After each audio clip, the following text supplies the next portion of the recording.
Olá, centelistas! Tudo bem? Sejam todos muito bem-vindos à quarta aula do estudo aprofundado da doutrina espírita. Tudo bem com vocês? Espero que sim. Vamos lá? Então essa é a segunda aula que tratamos do mesmo assunto, que é a interpretação do Evangelho.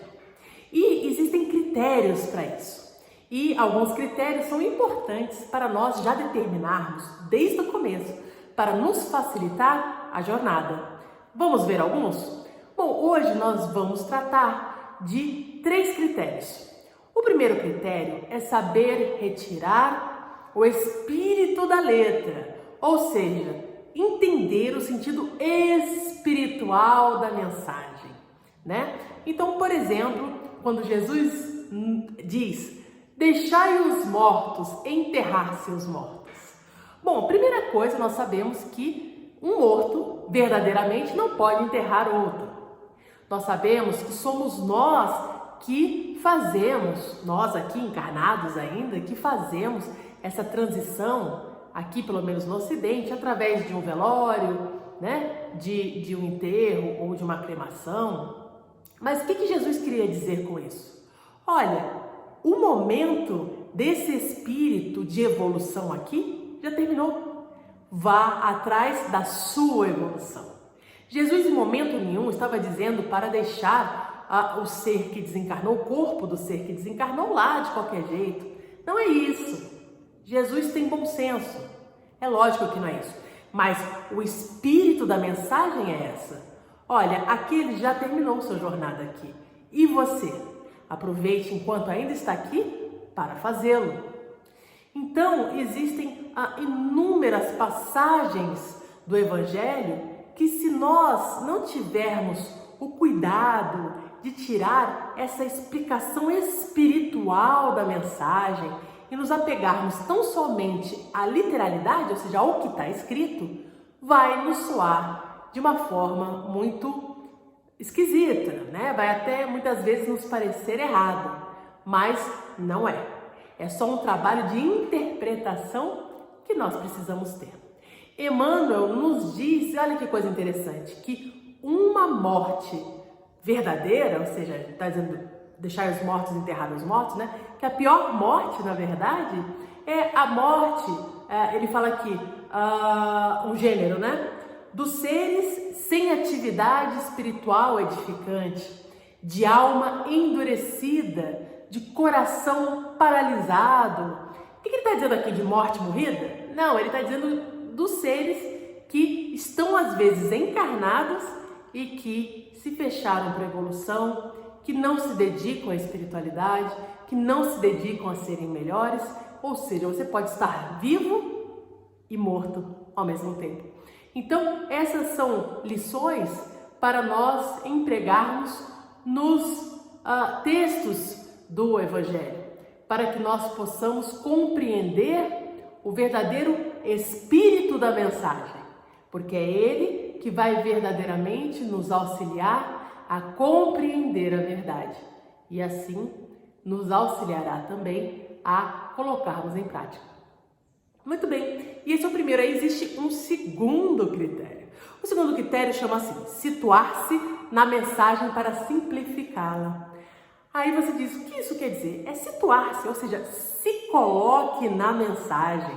Se coloque na mensagem. Então, olha o exemplo, né? Quando nós lemos as mensagens, começa assim, fulano estava chegando, estava partindo, estava curando, estava se levantando, estava enxergando, estava ouvindo, né? Esses verbos todos, eles nos mostram uma ação positiva no bem, né? Então, quando nós, por exemplo, lemos uma parábola, a parábola, por exemplo, dos talentos, então fala, tinha o senhor da terra que deu um talento, você fala, eu não tenho senhor, eu não trabalho na terra, eu não recebi talento nenhum, ou seja, não se coloca naquela situação, não consegue compreender os ensinamentos.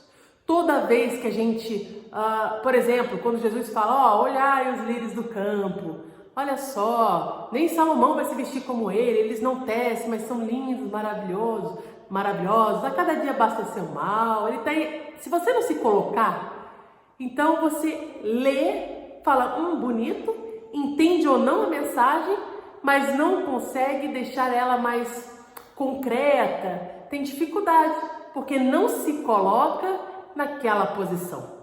É muito importante nós percebermos que se nós não nos colocarmos dentro dessas mensagens, elas pouco terão influência sobre nós. Então, se nós lemos uma coisa de 2021 anos atrás, né? É um cobrador de impostos. Eu não sou cobrador de impostos, então isso não se aplica a mim. Não. Entenda, a gente tem que ir utilizando os critérios. Então, o primeiro critério é tire a questão, a interpretação espiritual. Depois se coloque naquilo. Tudo bem, você pode não ser um cobrador de impostos, mas você pode sim estar vivenciando aquela posição, aquela forma de agir para com os outros, para a sociedade. Então, esse segundo critério, que é situar-se na mensagem, ela é importante para que verdadeiramente a gente possa romper com a inércia, né? Romper com a acomodação, romper com o desinteresse. Por quê? Porque a inércia, a acomodação e o desinteresse são os que nos mantêm cativos no sofrimento. Quando nós lemos uma parte do Evangelho e achamos, nossa, que história bonita, isso aconteceu lá atrás, não tem nada a ver comigo, nós estamos nos mantendo parados, não estamos utilizando o Evangelho, que é a boa nova, para nos modificarmos. Ou seja, de uma certa forma estamos vivendo, mas provavelmente já estamos mortos aqui há muito tempo. Então, a dor, a dificuldade sempre está relacionada, e vocês podem fazer essa pesquisa aí, sempre está relacionada ao fato de nós, em algum momento, estarmos não agindo de acordo com as leis divinas, ou estarmos infringindo as leis divinas. Por quê? Porque Jesus nos ensina isso, que toda vez que nós estamos de acordo com as leis divinas, nós estamos em paz, nós estamos felizes. Por quê? Porque quando a gente faz a vontade de Deus Pai, nós estamos em comunhão com Ele. Estando em comunhão com Deus, nada de mal pode nos acontecer. Mas é um trabalho árduo, é um trabalho de todo dia, não é um trabalho simples, mas ele deve ser feito. Aproveitarmos essa doutrina maravilhosa que nos ajuda a interpretar a parte mais importante para a nossa evolução, que são as questões morais que o Mestre Jesus nos trouxe. Esse Espírito puro, o Cristo, o enviado de Deus, para nos auxiliar, para que conheçamos a verdade, o caminho, a verdade e a vida. E aí sim, através disso, voltarmos para o Pai, ou seja, estarmos em comunhão com Deus, certo? E a terceira forma de critério é um critério que ele vai estar mais relacionado a aspectos da mensagem. Então, por exemplo, nós vamos ter uma mensagem, nós devemos observar o lugar onde aconteceu aquela passagem do Evangelho, o cargo, a função, o gesto, a atitude, pessoas, verbos. Todas essas coisas não foram colocadas à toa. Tudo tem uma razão de ser.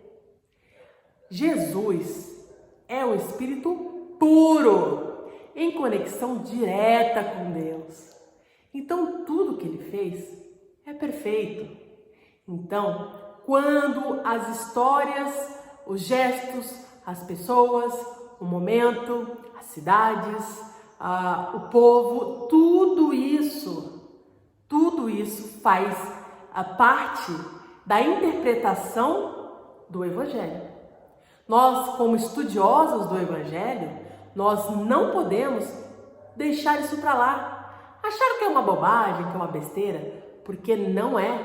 Está posto cada palavra, cada ponto, cada situação de propósito.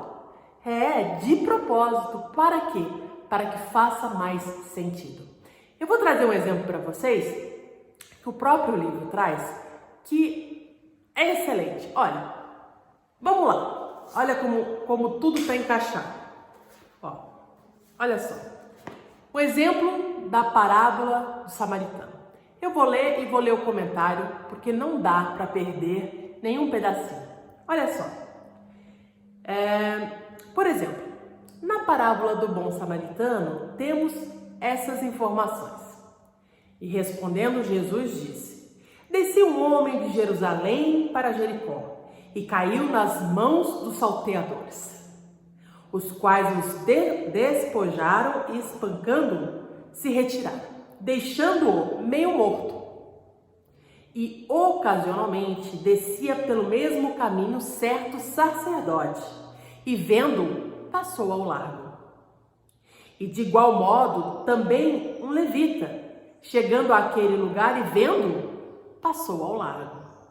Mas um samaritano que ia de viagem chegou ao pé dele e, vendo-o, moveu-se de íntima compaixão e aproximando-se,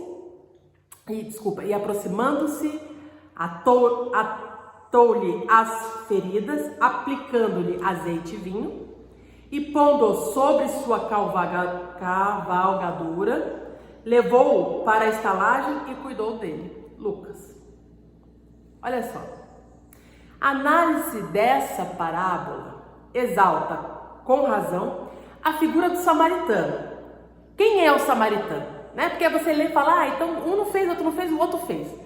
Mas o que isso quer dizer? Tudo faz sentido. Vamos lá? Olha só, quem é o samaritano? O samaritano, ele é um religioso, considerado herege pelo fato de ser de Samaria. Ou seja, existe um preconceito determinado pelo local onde nasceu. E de seguir apenas os preceitos do Pentateuco mosaico, ou seja, dos primeiros 5 livros do Antigo Testamento. O texto destaca também que um homem fora assaltado e que outros religiosos, ao vê-lo caído na estrada, ferido e quase morto, não se dispuseram a auxiliar. Porque olha só, o samaritano era mal visto. Mal visto. E quem é bem visto naquele momento? Naquele momento histórico, naquele local, quem é bem visto? Então ele vai dizer o sacerdote, aquele que sabe a lei, o levita. Mas quem é que auxilia? Aquele que é mal visto pela sociedade. Ele era mal? Não, não é mal. É só preconceito religioso. Preconceito religioso. Os outros 2 que não ajudaram são mais considerados dentro da religião do que esse terceiro. Mas é esse terceiro que fez a diferença. Esse terceiro que agiu com íntima compaixão. Então o que ele diz aqui? Não importa o seu cargo, não importa quem você represente, o que importa é agir com íntima compaixão. Olha que interessante. Então os outros que são grandes dentro da religião, digamos, mais bem colocada naquele momento, naquele período, naquele local, eles que falavam tanto sobre a lei, que se diziam doutores da lei, vendo um ser quase morto, espancado, assaltado, o que eles fazem? Vão de largo, ou seja, vão lá do outro lado da rua, vão para lá. Quer dizer, falam, mas não, pregam, mas não fazem. Olha só. E são os sacerdotes, aquele que é, teoricamente, o representante de Deus aqui. Mas na hora do vamos ver, deu linha. Olha outra coisa interessante. Aqui ele vai dizendo, descia um homem de Jerusalém para Jericó. Aí você vai dizer, desceu de um lugar para o outro, e daí? Daí não, tem uma razão de ser. Por quê? Porque Jerusalém, ele é considerado o centro das cogitações religiosas, Então Jerusalém, as grandes festas são em Jerusalém. Jerusalém é o ponto, assim, da religiosidade. E Jericó? Jericó não. Quando você fala em Jericó, você fala em Jerusalém, você fala exatamente dessa questão religiosa. Quando você traz Jericó, você está trazendo a materialidade. Então diz aqui, Jericó, uma cidade próxima a Jerusalém, era uma cidade antiga, cercada por muralhas praticamente intransponíveis. E lá, no contexto, é um campo de interesse material transitório. Ou seja, Jesus estava dizendo, olha, este homem estava de Jerusalém para Jericó, no meio desse caminho, ou seja, ele estava saindo da religiosidade e indo para os interesses materiais quando foi atacado. Então, este homem também que foi atacado estava fazendo uma escolha não muito boa.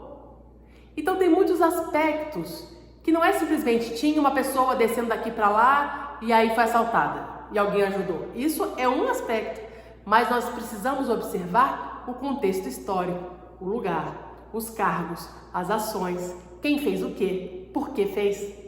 Não é interessante? E nos colocarmos no lugar do sacerdote, nos colocarmos no lugar do levita, nos colocarmos no lugar do samaritano, nos colocarmos no lugar da pessoa que assaltou, nos colocarmos no lugar da pessoa que foi assaltada.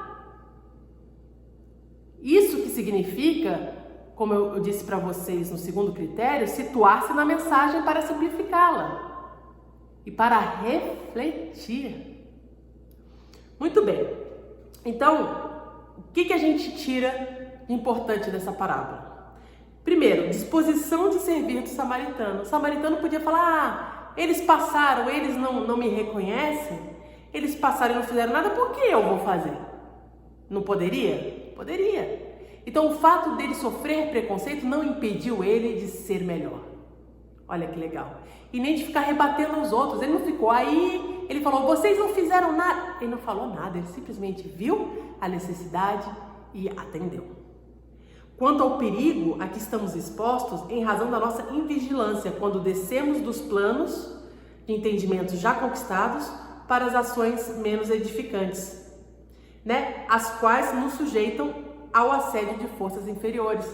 Ou seja, a gente às vezes tem um momento da vida que está tão ligado na espiritualidade, né? A gente está super bem e tal, e aí o tempo vai passando, vamos mudando, sei lá, de emprego, de cidade, família, as coisas vão se modificando, a gente vai se deixando se afastar, né? A gente vai se afastando da espiritualidade, se afastando do nosso desenvolvimento moral, nos colocando em situações de baixa vibração, situações que já não condizem com aquele ser que nós criamos, que nós trabalhamos, que nós desenvolvemos, e aí estamos à mercê das influências dos espíritos que ainda não estão afinados com a perfeição.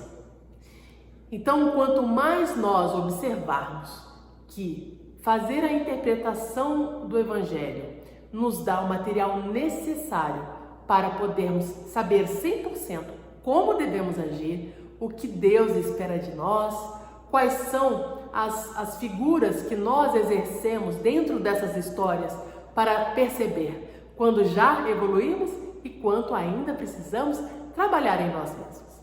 Está certo? Então é isso, pessoal. Até sábado que vem. Um abraço!